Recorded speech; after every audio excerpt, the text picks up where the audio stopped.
포기하다라는 말이 있습니다. 사전에 포기하다라는 말을 쳐보면 이렇게 나와 있습니다. 하려던 일을 도중에 그만두어 버리다.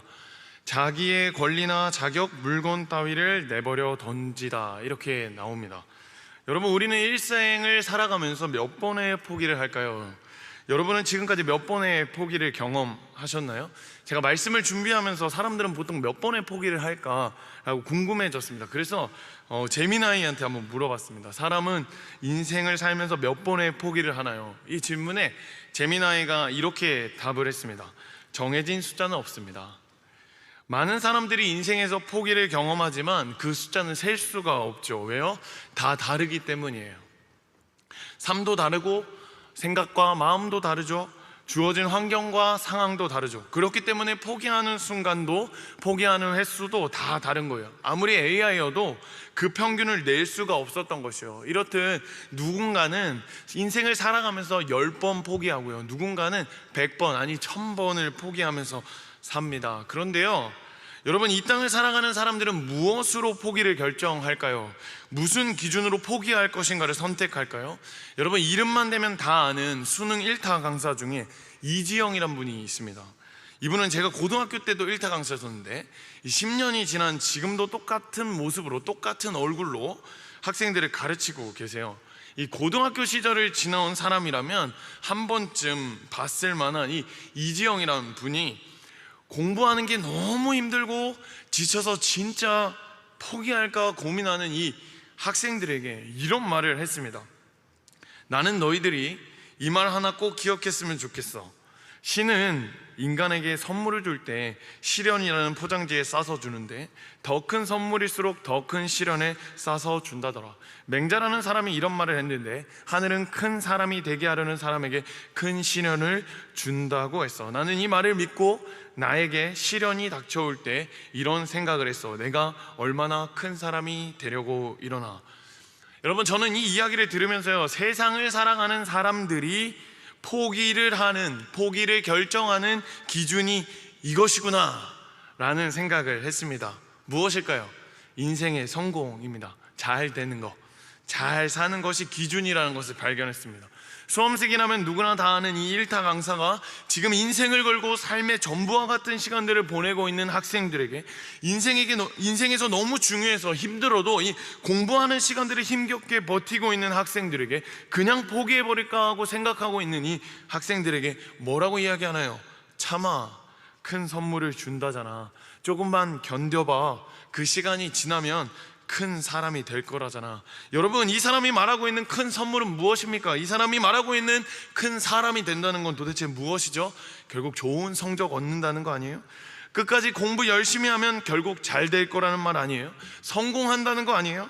자신도 그랬으니 너희도 그렇게 될 것이라고 말하는 거잖아요. 인생의 성공 여부가 지금 포기하는 순간 갈라질 것이라고 지금 말하고 있는 거잖아요. 또 어떤 사람은요, 성공을 위해서라면 포기하는 것은 투자라고 말합니다. 인생의 성공을 위해서라면 내 시간, 내 커리어, 내 직장 정도는 포기해도 괜찮다 생각하는 거예요.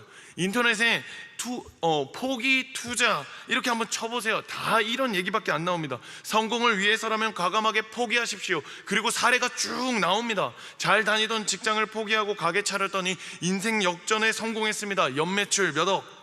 여러분, 이처럼 인생의 성공, 잘 사는 것, 잘 되는 것, 이것을 위해서 사람들은 포기를 결정해요. 그런데 여러분, 진짜 만약에 어떤 일을 하다가 포기를 했어요. 그래서 포기를 성공했다고 해봅시다. 잘 살게 되었다고 한번 생각해 봅시다. 그러면 사람들은 어떻게 반응할까요? 그래, 일찍부터 포기하더니 쟤는 성공할 줄 알았어. 진짜 대단한 사람이야 라고 말할 거예요. 왜요? 포기했는데 진짜 성공했으니까요.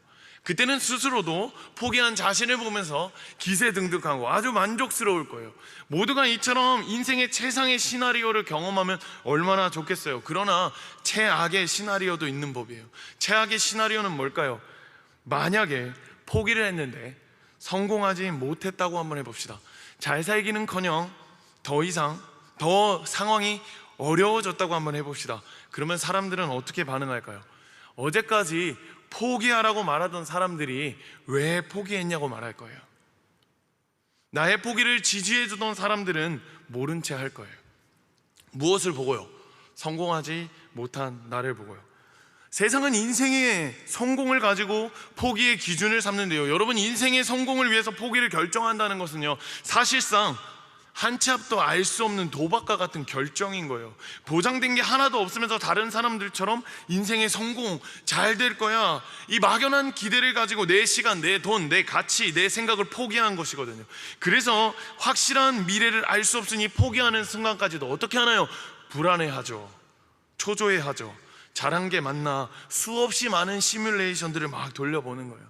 인생의 성공을 쫓아 포기하는 것은 한 치 앞도 알 수 없는 안개가 쫙 깔려있는 이 도로에 저 멀리 보물이 있을 것이다 라고 생각하면서 그냥 걷는 것과 같은 거예요. 세상은 이렇게 포기를 결정해요. 그렇다면 여러분들은요? 그리스도인으로 살아가는 여러분들은요? 지금까지 마주한 포기의 순간에 무엇을 먼저 생각하셨나요? 여러분도 혹시 인생의 성공을 먼저 생각하셨나요? 아니면 또 다른 이유가 있었나요? 사랑하는 청년 여러분, 하나님 나라의 백성으로 살아가는 그리스도인인 우리는 세상과 다른 포기의 기준이 필요하지 않을까요? 우리도 세상과 마찬가지로 무언가를 포기할 때 인생의 성공, 남들보다 조금 더 잘 되는 것만 바라본다면 이 땅을 살아가는 믿지 않는 사람들과 무엇이 다를까요? 무엇이 거룩을 추구하며 사는 삶이라고 당당하게 이야기할 수 있을까요? 여러분, 저는 오늘 말씀을 통해서 포기의 기준을 여러분이 다시 세우기를 간절히 소망합니다. 포기할 때 주어지는 영광이 무엇인지 깨닫게 되는 시간이 되기를 간절히 소망합니다. 오늘 우리가 읽은 본문 안에는 한 인물이 등장하는데요, 모세입니다. 여러분 다 모세 아시죠? 모세는 현재 어떤 상황에 놓여져 있을까요? 1절에 보면 이렇게 되어 있습니다. 그의 장인 미디안 제사장 이드로의 양떼를 치더니, 모세는 지금 장인 이드로의 집에서 살면서 양을 치고 있습니다. 그런데 이드로의 양을 치고 있다고 언급하는 것을 보니까요, 그 소유가 모세는 아닌 것 같습니다. 모세는 지금 자신의 양이 아니라 다른 사람의 양을 치고 있는 거예요. 그런데요, 여러분, 모세는 원래 이럴 만한 사람이 아니었습니다. 모세는 화려한 과거가 있습니다. 남부럽지 않게 살아오던 과거가 있었단 말이죠. 한때 모세는 이집트의 왕자였습니다. 모세는 이스라엘 남자들이 바로의 손에 다 죽어갈 때 하나님의 기적과 같은 구원의 은혜를 경험했습니다. 출애굽기 2장 5절에서 6절 말씀에 보면 이렇게 되어 있는데요, 바로의 딸이 목욕하러 나일강으로 내려오고 시녀는 나일 강가를 거닐 때에 그가 갈대 사이에 상자를 보고 시녀를 보내어 가져다가 열고 그 아기를 보니 아기가 우는지라 그가 그를 불쌍히 여겨 이르되 이는 히브리 사람이로다.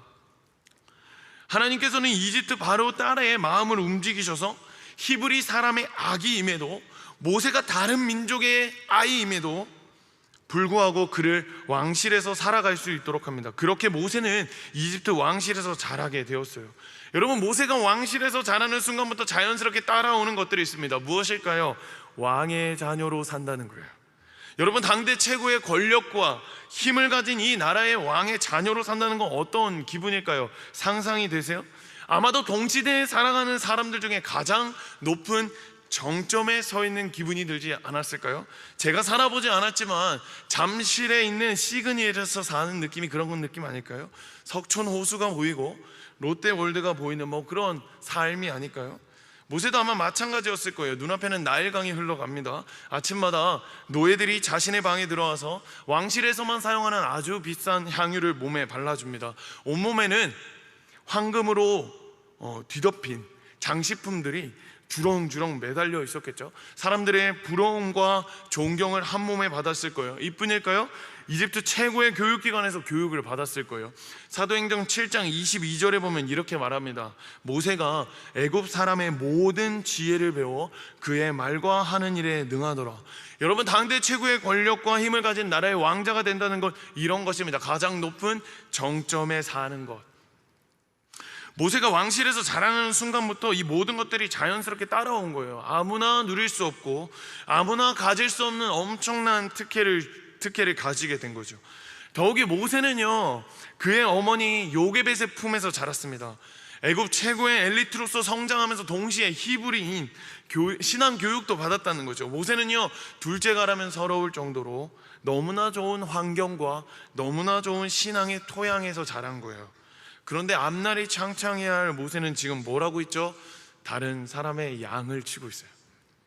하나님은 왜 모세가 내두른 이 주먹이 살인의 도구가 되게 하셨을까요? 애굽에서 도망쳐서 양을 치는 신세를 만들었을까요? 왜 과거의 화려한 모습이 전혀 보이지 않을 만큼 모세는 목동으로 전락해 버렸을까요? 여러 가지 목적과 이유가 있겠지만 궁극적으로 하나님은 포기하게 하신 거예요. 하나님은 모세의 모든 것을 포기하게 하셨습니다. 완전히 빈털터리로 만들어 버리셨어요. 히브리서에 보면요, 모세가 포기한 것들이 더 구체적으로 나옵니다. 히브리서 11장 24절과 26절의 말씀인데요, 제가 한번 읽겠습니다. 믿음으로 모세는 장성하고 바로의 공주의 아들이라 칭함받기를 거절하고 도리어 하나님의 백성과 함께 고난받기를 잠시 죄악의 낙을 누리는 것보다 더 좋아하고 그리스도를 위하여 받은 수모를 애굽의 모든 보화보다 더 큰 재물로 여겼으니 이는 상 주심을 바라봄이라. 아멘. 모세가 장성하여 무엇을 거절했다고 말하나요? 바로의 공주의 아들이란 칭함을 받은 것을 거절했습니다. 거절했대요. 여러분, 모세가 거절했대요. 한마디로 포기한 것이죠. 그렇게 살기를 포기한 거예요. 모세는 세 가지를 포기했습니다. 첫째로 바로의 공주의 아들로 사는 것을 포기했습니다. 모세는 양치는 목동이 되는 순간부터 이집트의 모든 특권과 자신이 지금까지 살아왔던 성장 배경을 다 포기한 거예요. 여러분, 재벌이 나오는 드라마를 보면 꼭 그런 장면이 나오잖아요. 재벌 2세로 태어났습니다. 그런데 이제 재벌 2세로 사는 게 지긋지긋해진 거예요. 그래서 나는 이제 이렇게 살고 싶지 않아, 이렇게 한 거죠. 그래서 그 배경을 모두 포기하고 일반인 1로 살아가기로 결정한 거죠. 재벌이라고 하는 배경 없어도 괜찮아, 스스로 내가 성공하면 되지, 그래 사원부터 한번 시작해 보자. 그렇게 살던 어느 날 이 재벌가의 비서가 이렇게 다 찾아오죠. 그리고 이렇게 이야기하죠. 도련님, 여기서 뭐 하고 계시는 거예요? 그러면 주변에 일하던 이 사람들이 깜짝 놀라면서 도련님? 이렇게 너 혹시? 이러면 전개가 이렇게 쫙 흘러가죠. 그 뒤에 쫙 흘러가는 거예요. 이처럼 모세는요, 포기한 거예요. 지금까지 자신을 든든하게 받쳐주던 이 권력과 명예를 모두 포기한 거예요. 둘째로는요, 죄악의 낙을 누리는 것을 포기했다고 말합니다. 모세는 이집트 땅에서 누리는 모든 것을 포기했습니다. 성경은 죄의 낙이라고 말합니다. 죄는 언제나 매력적이게 다가와요. 너무 매력적이어서 다시 죄의 자리로 나아가게 만들어 버립니다. 죄가 주는 최상의 매력은요, 바로 쾌락입니다. 즐거움. 모세가 바로의 왕자로 살아가면서 누렸던 즐거움들이 있습니다. 아무나 먹을 수 없는 음식, 몸에 매일 바르던 향유, 언제나 편하게 누울 수 있었던 침대와 어떤 여유, 이러한 즐거움들이 있었습니다. 그런데 이러한 즐거움의 이면에는요, 여러분, 하나님의 언약 백성인 히브리인들의 처참한 노예 노동이 있었습니다. 모세가 바로의 왕자로 살아가면서 누리는 이 즐거움은요, 결국 자기 동족들의 피와 땀을 착취하여 얻어낸 결과물이었습니다. 하나님의 백성들을 신음하며 살아가고 있는데 모세는 이집트인으로 살면서 그 아픔은 눈으로 감은 채 호의호식하며 사는 거예요. 그 세월이 무려 40년이었습니다. 40년. 하나님 나라의 백성이지만 40년 동안 그 정체성이 아닌 이집트인으로 살아가면서 누렸던 것이 바로 죄악의 낙이에요. 모세는 이 죄악의 낙도 포기했습니다. 이 땅에서 살아가면서 누릴 수 있는 기쁨, 만족, 쾌락, 육체의 정욕을 포기한 거예요. 여러분, 모세는 마지막으로 애굽의 모든 보화를 포기했습니다. 이집트인으로 사는 거 포기해도 괜찮습니다. 죄악의 낙으로 포기해도 괜찮습니다. 애굽의 보화만 있으면 그냥 그럭저럭 살아갈 수 있을 것 같습니다. 그러나 자신의 손 위에 있는 모든 물질을 다 포기했어요. 재물도 포기하고 돈도 포기했다고요. 재물을 포기했다는 말은요, 동시에 사람들에게 받았던 어떤 부러움의 시선, 존경심, 우월함, 자기 자랑이 사라졌다는 말입니다. 여러분, 모세가 포기한 것들을 다시 한번 생각해 보십시오. 모세는 권력과 명예를 포기했습니다. 정욕, 우리로 말하면 세상에서 누릴 수 있는 기쁨을 포기했어요. 재물, 돈을 포기했습니다. 모세가 포기한 것들은요, 인간이 살아가면서 가장 많이 추구하는 것들이에요. 사람들이 목숨처럼 여기는 것들이에요. 우리의 일상 가운데서도 마주하게 되는 것들이에요. 포기하고 싶은데 포기해지지 않는 것들이에요. 권력, 명예, 정욕, 재물은요, 세상을 살아가는 사람들이 자신의 기쁨과 만족을 채우기 위해서 사용하는 것들입니다. 사람들은 이것들 때문에 살아간다고 말할 수도 있을 것 같아요. 권력 때문에, 명예 때문에, 정욕 때문에, 돈 때문에 살아갑니다. 이것을 얻고 채우기 위해서 살아갑니다. 이것들이 자신들에게 만족과 기쁨을 준다고 믿으면서 살아갑니다. 그래서 어떻게 하죠? 절대 포기하지 않아요. 그런데 안타까운 것은요, 그리스도인이라고 하는 정체성을 가지고 살아가는 저를 포함해서 우리도 이것을 바라보며 살아갈 때가 있다는 거예요. 더 정확하게 말하면 그리스도인으로 살면서 늘 이것을 놓기 위해서 고군분투하면서 살아가요. 치열한 유혹이 있습니다. 그래서 씨름하면서 살아갑니다. 그러나 모세는 어떻게 했다고 말합니까? 거절했대요. 포기했대요. 여러분, 권력, 명예, 정욕, 재물은요, 우리가 고군분투하며 씨름하는 대상이 아닌 거예요.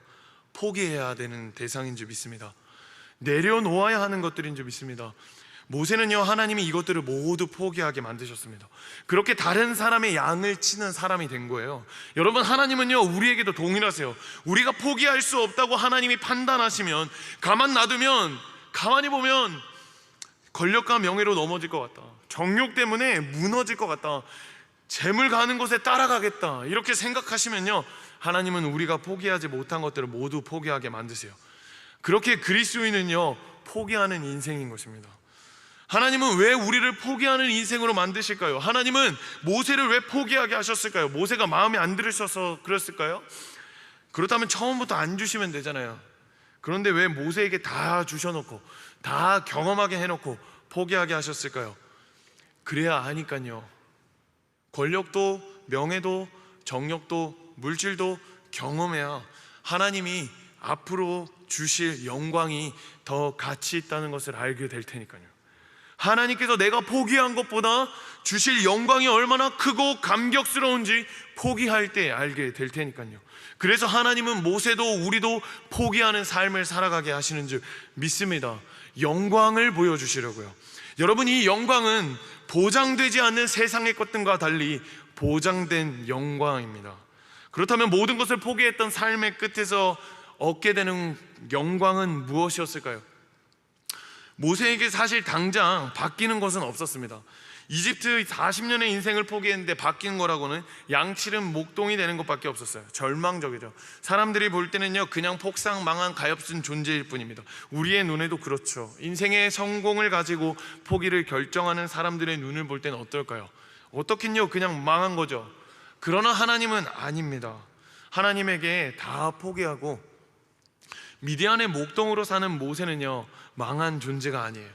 하나님은 모세를 망한 존재로 보지 않으시고 앞으로 영광을 보게 될 존재로 보고 계십니다. 여러분, 1절의 말씀해 보시면 모세가 양떼를 몰고 광야 서쪽까지 쭉 가는데 어디에 이른다고 말합니까? 하나님의 산 호렙에 이르매라고 말합니다. 여러분, 이 표현이 하나님이 모세가 망한 존재가 아니라 영광을 보게 될 존재라는 것을 보여주는 표현입니다. 지금 하나님의 산 호렙이라고 불리는 이곳은요, 모세가 일상처럼 지나다니는 광야입니다. 이 광야는요, 모세에게 아주 익숙한 곳입니다. 매일 양떼를 데리고 가던 양들이 먹이를 먹던 곳이거든요. 하나님은 모세가 있는 이 광야를 지금 하나님의 산 호렙이라고 부르고 계십니다.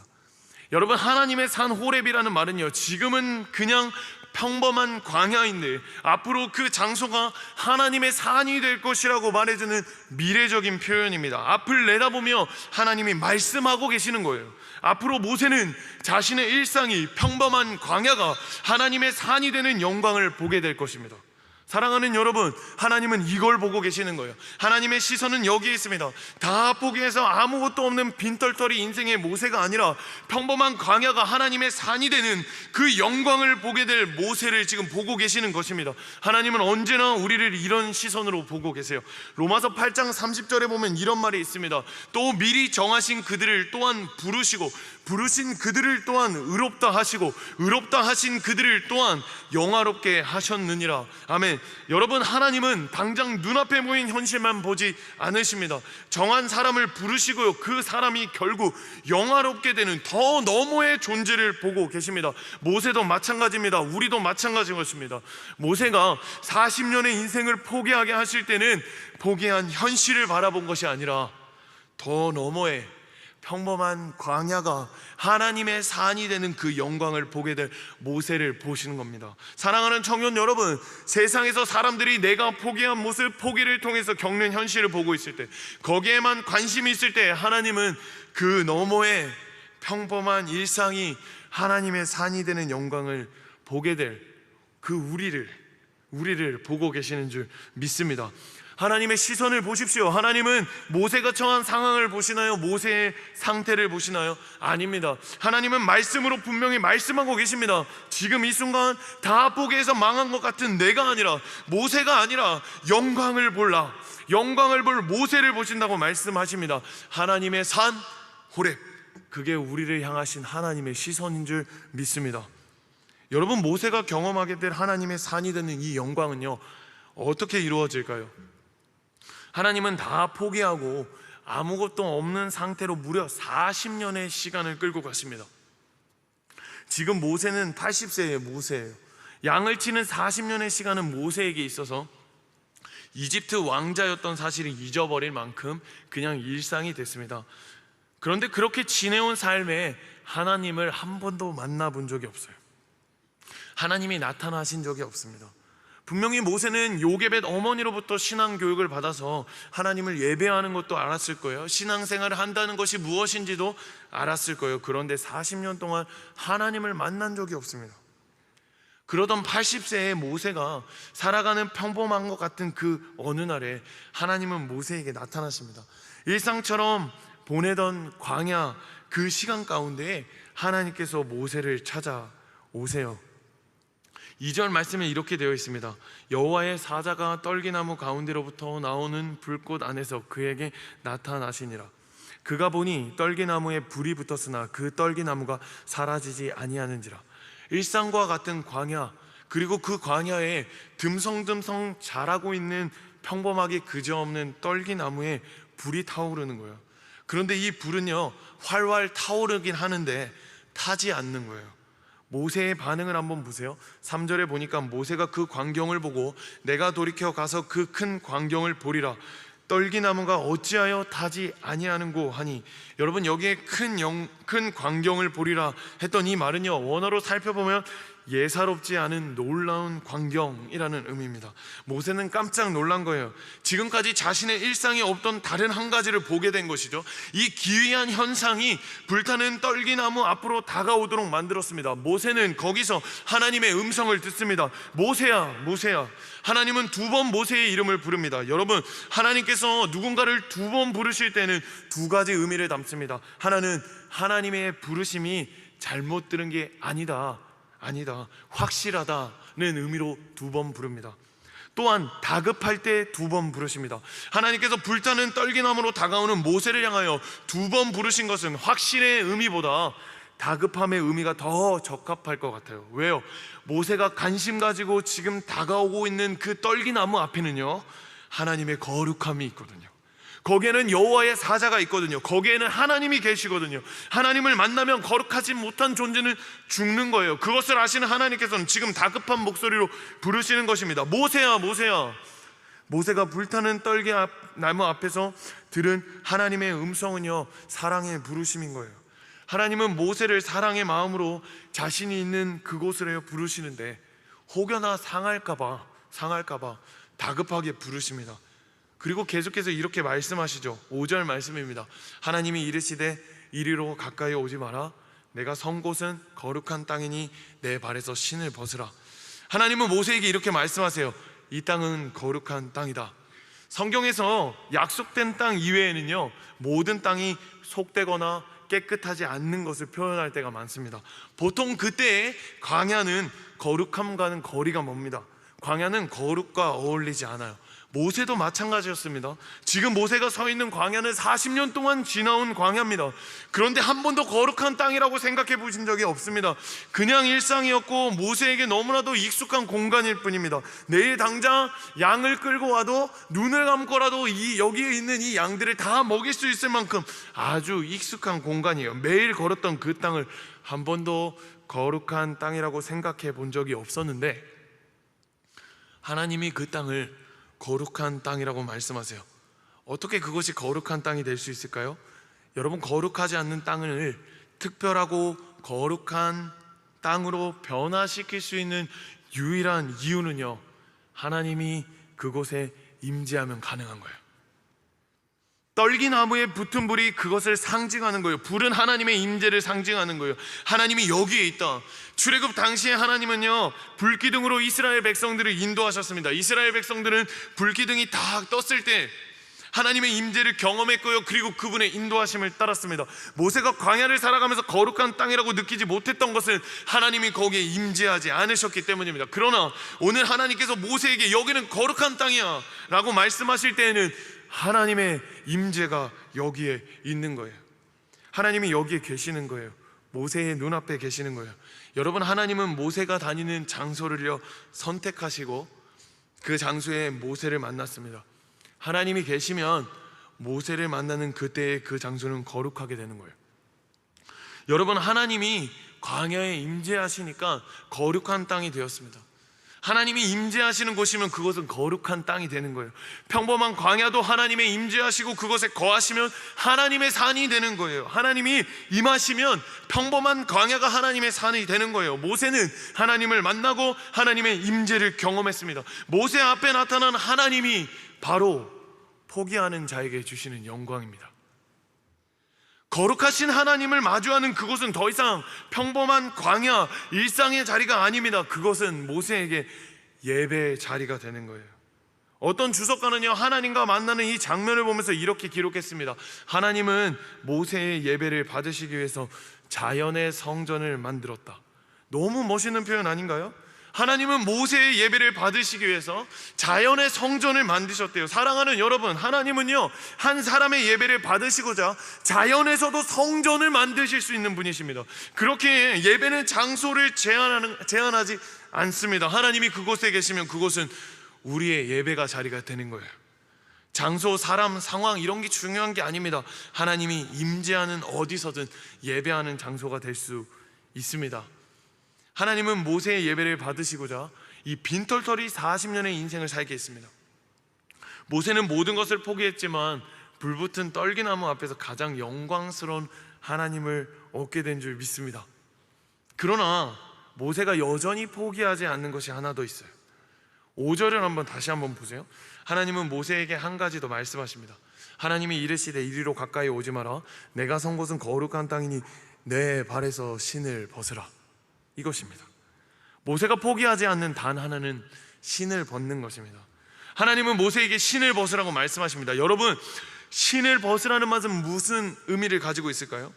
신을 벗으라는 말에 다양한 의견들이 존재합니다. 참 많더라고요. 제가 찾아봤는데 참 많습니다. 어떤 사람은요, 신을 동물의 가죽으로 만들었기 때문에 이 본질적으로 불결하고 순결한 거예요. 그래서 불결하고 순결하기 때문에 이걸 가지고 하나님 앞에 나아올 수 없으니까 벗어라 라고 말하는 사람이 있었고요. 또 어떤 사람은 신은 상처나 먼지로부터 발을 보호해 주는 것인데 하나님 앞에서는 더 이상 이런 게 필요 없으니까 벗어야 한다고 말하는 사람도 있었습니다. 또 어떤 사람은요, 고대 근동의 사람들은 성스럽다고 칭하는 장소에 들어갈 때 공경과 존경의 표시로 신발을 벗어요. 그렇기 때문에 하나님 앞에서 신발을 벗어야 한다고 말했습니다. 이처럼 다양한 해석들이 존재하지만 40년 이집트의 인생을 포기하고 빈털터리로 사는 모세에게 신을 벗으라고 하신 하나님의 말씀은요, 저는 이런 의미가 있다고 생각했습니다. 하나님 앞에서 겸손이에요. 하나님 앞에 신을 벗는다는 건 자신을 낮추는 일이에요. 여러분, 누가복음에 보면 탕자의 이야기가 나옵니다. 탕자가 인생을 자기 원하는 대로 막 살다가 결국 집으로 돌아오는데 아버지가 아들을 보면서 했던 첫 번째 행위가 뭐냐면요, 신발을 신겨주는 일이에요. 여러분, 탕자는 신을 못 살 만큼 가난했기 때문에 신이 없었던 게 아닙니다. 당시의 종의 위치를 받아들인다는 표시가 신을 벗는 거예요. 노예는 보통 맨발로 다녔습니다. 여러분, 종은요 자신의 소유가 없어요. 오직 주인에게만 그 소유가 있습니다. 지금 하나님 앞에서 모세를 향해서 신을 벗으라고 한 것은요, 너가 가진 모든 권한을 나에게 줘라, 너의 주권을 나에게 맡겨라, 너의 소유권을 포기해라 라고 말하는 거예요. 이게 겸손인 거예요. 여러분, 하나님은 당신 앞에 설 때에 모세가 포기했던 이집트 40년의 그 인간이 가장 추구하는 그런 것들을 통해서 나오기를 원하지 않으셨습니다. 다 포기하고 살았던 이 40년의 삶을 가지고 나오기를 원하시지 않으셨습니다. 하나님은 다 포기하고 결국 자신의 주권까지도 하나님께 포기하고 나오시기를 원하셨던 겁니다. 하나님은 있는 모습 그대로 나오시기를 원합니다. 그래서 포기하게 하신 거예요. 다 포기한 상태, 어느 것도 의지할 것 없어서 하나님만 의지해야 하는 그 상태, 자신을 있는 그대로 가지고 나갈 수밖에 없어서 주님 앞에 두 손 다 들고 겸손한 모습으로 거룩한 땅을 밟도록 하시는 거예요. 그때 하나님을 진짜 얻는 거예요.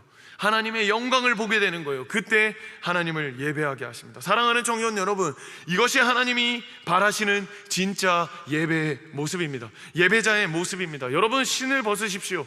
여러분, 마음속에 깊은 신발장에 숨어두었던 그 신을 모두 벗으십시오. 여러분, 가지고 있는 신은 무엇입니까? 권력도 명예도 재물도 정욕도 다 포기했는데 여전히 하나님 앞에 나아가지 못하게 하는 신은 또 무엇입니까? 그것이 없어도 여러분은 하나님을 예배할 수 있습니까? 하나님이 그것을 다 가져가도 하나님을 진정으로 예배할 수 있습니까? 여러분에게 하나님이 오늘 말씀하세요. 신을 벗어라 말씀하세요. 이 세상의 것을 포기하는 것을 넘어서서 너 자신의 주권을 나에게 포기해라 지금 말씀하세요. 누구에게요? 주님에게. 그러면 영광을 보게 하시는 거예요. 보장된 영광을 주세요. 하나님을 알게 하세요. 여러분, 예수님은 우리에게 보장된 영광, 하나님을 주시려고 한 명의 예배자로 살아가게 하시려고 자신을 포기했습니다. 하나님이 하나님 되심을 포기했습니다. 빌립보서 2장 6절 7절에 보면 이렇게 말하죠. 그는 근본 하나님의 본체시나 하나님과 동등됨을 취할 것으로 여기지 아니하시고 오히려 자기를 비워 종의 형체를 가지사 사람들과 같이 되셨고. 아멘. 예수님은 자신을 포기하고 종이 되셨습니다. 신을 벗으셨습니다. 아버지 하나님의 말씀에 전적으로 순종함으로 말미암아 십자가에서 죽으시고 부활하셔서 우리에게 하나님께 나아갈 길을 여셨습니다. 영광을 주셨습니다. 하나님을 알게 하셨습니다. 그렇게 예배하게 하셨습니다. 이제 말씀을 다 마칩니다. 모세는 40년 빌타털의 인생을 살았습니다. 이집트 왕자로 살아가던 그 삶과는 전혀 다른 목동으로 살아야 했어요. 그 인생은 완전히 망한 것처럼 보일지 모르겠어요. 그러나 하나님의 시선은 달라요. 하나님은 모세가 살아가는 평범한 일상의 그 자리에 광야를 하나님의 산 호렙으로 부르셨습니다. 앞으로 모세가 서 있는 땅이 하나님의 산이 될 것이라는 것이죠. 하나님은 그 확신처럼 모세를 모든 것을 포기한 상태로 불붙는 떨기나무 앞으로 가장 영광스러운 하나님을 만나게 하셨습니다. 그분을 알게 하셨습니다. 그곳은 모세와 하나님 단 둘이서 교제하는 예배의 자리가 되었습니다. 사랑하는 청년 여러분, 선하신 하나님은요 우리에게 너의 주권까지 포기하라고 말씀하실 때는요 그냥 포기하게 하지 않으십니다. 나보다 더 잘하시는 하나님께서는요 우리가 포기할 때 가장 좋은 것을 주세요. 포기할 이유를 알려주세요. 그 이유는 늘 같습니다. 하나님의 아들이 종이 되어 하나님께 나아갈 길을 열었으니 너희도 너희를 의지하지 말고 하나님 앞에 나아가 하나님을 얻으라는 것입니다. 하나님을 만나라는 것입니다. 여러분, 이 세상 어떤 것과도 바꿀 수 없는 가장 가치 있고 영광스러운 존재이신 하나님을 얻는다는 것이 그리스도인에게 포기의 기준, 이유가 되어야 할 줄 믿습니다. 세상의 인생의 성공으로 포기를 결정할 때 그리스도인인 우리는 하나님께 나아가는 것, 하나님께 어떻게 하면 가까이 나아갈 수 있을까를 가지고 포기를 결정해야 하는 줄 믿습니다. 그렇게 기쁨으로 나 자신을 하나님께 내어드리는 야베스 청년들이 되시길 주님의 이름으로 축복합니다. 다 자리에 일어나셔서 오늘 들은 말씀을 붙들고 함께 찬양하기를 원합니다.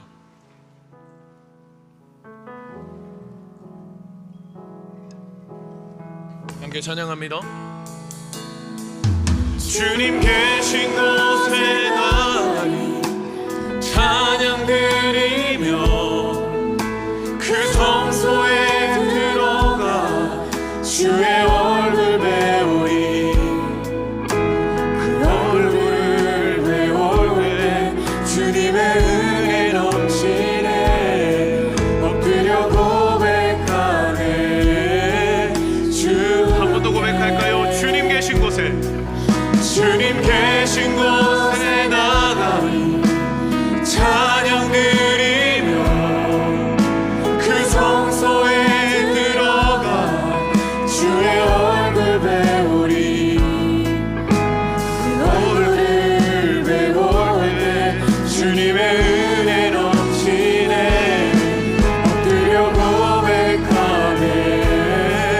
주께 주의 위엄 이곳에, 주의 위엄 이곳에 가득해. 전능하신 하나님 아버지, 찬양받기 합당한 존귀하신 주님, 주의 위엄 이곳에 가득해. 처음부터 고백할까요? 주님 계신 곳에, 주님 계신 곳에 나가니 찬양 드리며 그 성소에 들어가 주의 얼굴 배우리. 그 얼굴을 배울 때 주님의 은혜 넘치네. 엎드려 고백하네. 주로 고백합시다. 주님 계신 곳에, 주님 계신 곳에 나가니 찬양 드리며 그 성소에 들어가 주의 얼굴 배우리. 그 얼굴을 배울 때 주님의 은혜 넘치네. 엎드려 고백하네. 주께 주의 위엄 이곳에 가득해. 전능하신 하나님 아버지, 찬양받기 합당한 존귀하신 주님, 주의 위엄 이곳에 가득해. 주의 위엄 이곳에, 주의 위엄 이곳에 가득해. 주님 이곳에 함께 하십니다. 전능하신 하나님 아버지, 찬양받기 합당한 존귀하신 주님, 주의 위엄 이곳에 가득합니다. 주의 위엄 이곳에, 주의 위엄 이곳에 가득해. 전능하신 하나님, 전능하신 하나님 아버지, 찬양받기 합당한 존귀하신 주님, 주의 위엄 이곳에 가득해. 여러분, 이 시간 기도하며 나아갑시다. 여러분, 세상은 인생의 성공을 위하여 포기하라고 말합니다. 포기해야 잘 살고 포기해야 잘 될 거라고 말합니다. 그러나 우리 주님은 하나님을 선택하는 영광의 자리를 위하여 포기하라고 말씀하십니다. 여러분, 지금까지 무엇을 위하여 포기하며 살아오셨습니까? 한치 앞도 모르는 막연한 미래에 내 삶을 걸면서 살아오셨습니까? 여러분, 이제 인생의 성공을 위하여 포기하는 마음을 내려놓으십시오. 그때 주님께서 가장 귀한 하나님 자신을 우리에게 주실 줄 믿습니다. 아멘. 내 삶이 비록 세상이 볼 때 척박한 광야 같을지라도 그것을 주님께서 함께 하시면 거룩한 땅이 만들어지는 줄 믿습니다. 아멘. 이 상황을 주시는 주님을 붙들고 이렇게 기도합시다. 사랑의 주님, 세상의 불확실한 미래 때문에 포기하는 인생이 아니라 영원한 하나님을 얻기 위하여 포기하는 인생 되게 하여 주시옵소서. 내 삶이 평범한 광야 같을지라도 그것을 하나님의 산 호렙이라고 부르시는 주님만을 붙들게 하여 주시옵소서. 매 순간 하나님만을 선택하는 내가 되게 하여 주시옵소서. 이런 기도 제목 가지고 주님의 이름 한번 부르짖고 기도합니다.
신을 벗으라고 말씀하십니다.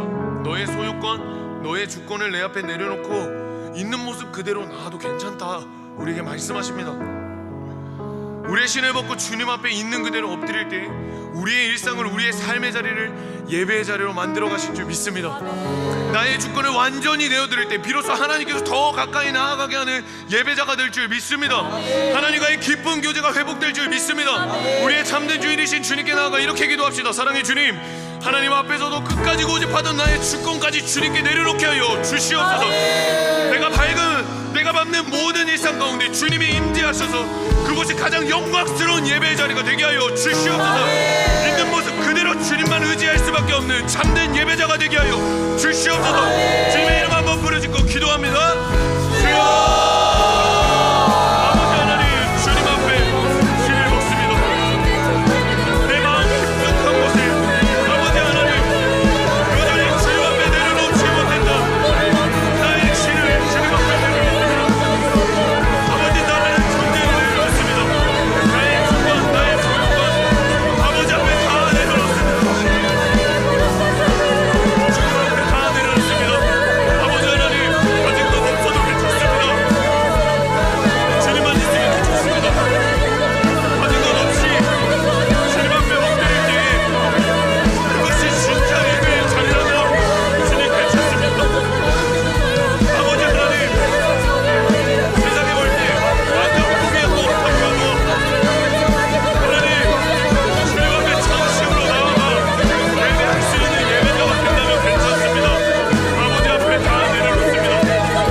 주여, 기꺼이 포기할 수 있는 가장 확실하고 가슴 벅찬 이유가 있습니다. 예수님께서 우리로 하나님께 나아갈 수 있도록 먼저 자신을 버렸다는 것입니다. 여러분, 십자가에서 자신을 온전히 내어주신 주님의 사랑을 기억하십시오. 그 사랑이 우리를 가장 가치 있고 영광스러운 주님을 만나는 예배의 자리로 인도하시는 줄 믿습니다. 세상 어떤 것과도 바꿀 수 없는 하나님을 얻는 가장 큰 기쁨을 누리게 하시는 줄 믿습니다. 우리보다 먼저 포기하신 삶을 사신 그 주님을 붙들며 이렇게 기도합시다. 사랑의 주님, 나를 위하여 자신을 포기하고 십자가를 지신 예수님의 사랑을 내 가슴 깊이 새기게 하여 주시옵소서. 세상 가운데 무언가를 잃어버릴 것 같은 그 두려움이 있습니다. 그러나 포기함을 통하여 가장 영광스러운 하나님을 얻는 그 감격을 누리게 하여 주시옵소서. 인생의 성공이 아니라 하나님을 가까이 하게 하여 몸부림치는 우리 야베스가 되게 하여 주시옵소서. 주님의 이름 한번 부르짖고 기도합니다. 주여,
내려놓습니다.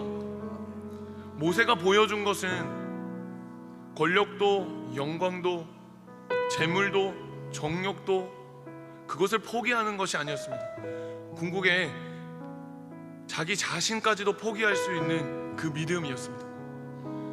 하나님, 주님이 나를 사랑하셔서 십자가를 지셨고 나를 새롭게 하시고 나를 하나님의 자녀로 불러주셨는데 여전히 내 안에는 나의 주권을 내려놓지 못하는 나만의 신이 있습니다. 내 마음 한쪽 깊은 곳에 여전히 묵혀두었던 나만의 신이 있습니다. 하나님, 오늘 이 시간 그 신을 벗기를 원합니다. 내 힘으로 할 수가 없습니다. 주님이 내 안에 임재하여 주셔서 너는 거룩한 땅이다, 하나님의 산 호렙이다 말씀하여 주셔야 그 신을 벗을 수가 있습니다. 거룩한 땅으로 나아오라고 말씀하셔야 그 신을 벗을 수가 있습니다. 주님, 결단하며 주님 앞에 나아가오니 인생의 성공을 말하는 세상의 그 포기의 기준이 아니라 다시 한번 하나님을 사랑하고 거룩하신 주님을 만나는 그 놀라운 감격을 기억하며 그 감격 앞에 나아가기를 간절히 소망하는 마음으로 포기하는 내가 되게 하여 주시옵소서. 주님 앞에 모든 것을 포기해내는 그리스도인으로 살아가게 하여 주옵소서. 그리하여 세상 속에 그리스도인으로 살아가는 것이 무엇이 다른지, 거룩함을 추구하며 살아가는 것이 무엇인지 당당하게 말할 수 있는 한 사람 되게 하여 주시옵소서. 감사드리며 예수님의 이름으로 기도합니다. 아멘. 이제는 우리 주 예수 그리스도의 은혜와 하나님의 무한하신 사랑과 성령의 교통하심이 오늘도 거룩하신 주님의 임재를 기억하며 내 마음이 거룩한 땅 예배의 자리임을 기억하며 주님 앞에 신을 벗기로 결단한 여기 모인 야베스 청년들과 이들의 삶과 이들의 일상과 이들의 가정이 이제부터 영원토록 함께 있을지어다. 아멘.